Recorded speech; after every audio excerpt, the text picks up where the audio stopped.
नमस्कार. आज आपण बनवणार आहोत एकदम झणझणीत आणि चविष्ट असं बेसन भरलेल्या खेकड्याचं कालवण. त्यासाठी सर्वप्रथम आपण कढईमध्ये 2 चमचे बेसनचे पीठ थोडं मंद आचेवर भाजून घेणार आहोत. मस्त सुवास येईपर्यंत हलकासा भाजून झाल्यानंतर त्याच्यामध्ये थोडंसं 1 चमचा तांदळाचं पीठ घालून तेही छान भाजून घ्यायचं.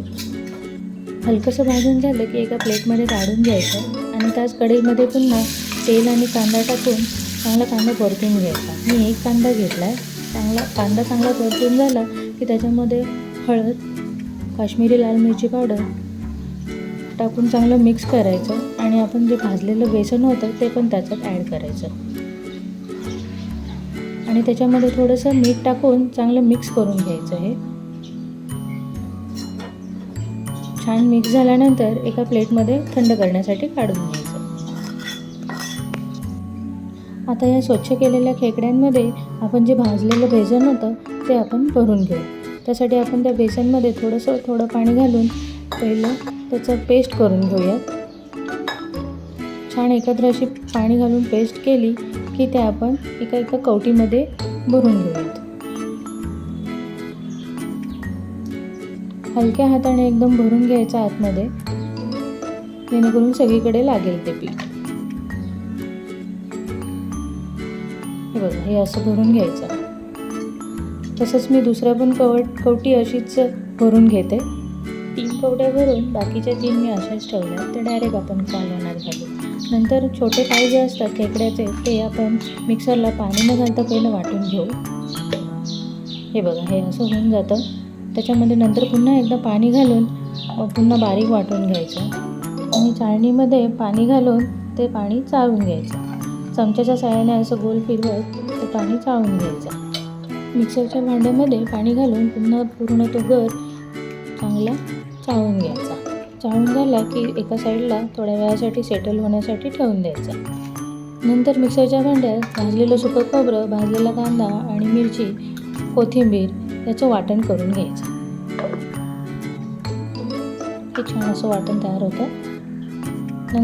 नंतर टोपामध्ये तेल घालून त्याच्यामध्ये लसूण ठेचलेला लसूण घालायचा.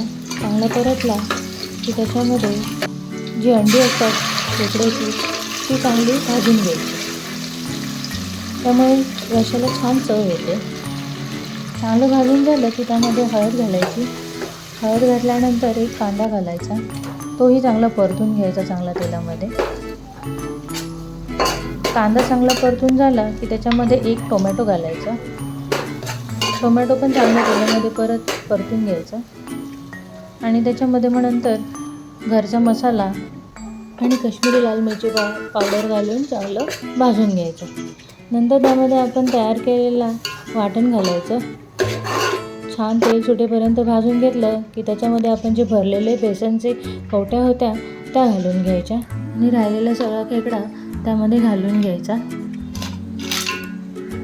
पाय, नांगी वगैरे सगळं त्याच्यात घालून घ्यायचं. सगळं घातल्यानंतर छान मिक्स करून घ्यायचं. एकदम सगळीकडे मसाला छान लागेल असं मिक्स करून घ्यायचं आणि वर झाकण ठेवून 10 मिनिटासाठी वाफवून घ्यायचं. मंद आचेवर छान वाफ काढून घ्यायची. 10 मिनिटानंतर चांगलं एकदा पुन्हा हलवून घ्यायचं आणि त्याच्यामध्ये गरम पाणी घालायचं.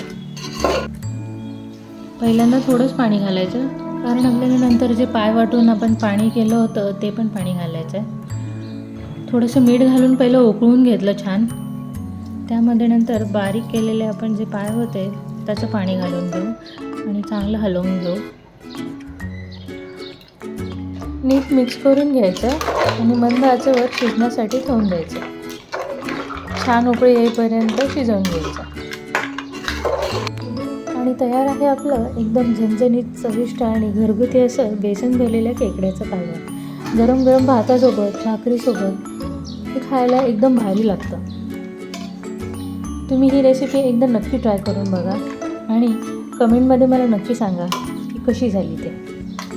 आणि ही बेसन भरलेल्या खेकड्याचं कालवणची रेसिपी तुम्हाला आवडली असेल तर नक्की माझ्या चॅनलला सबस्क्राईब करा आणि लाईक, कमेंट आणि शेअरही करा. धन्यवाद.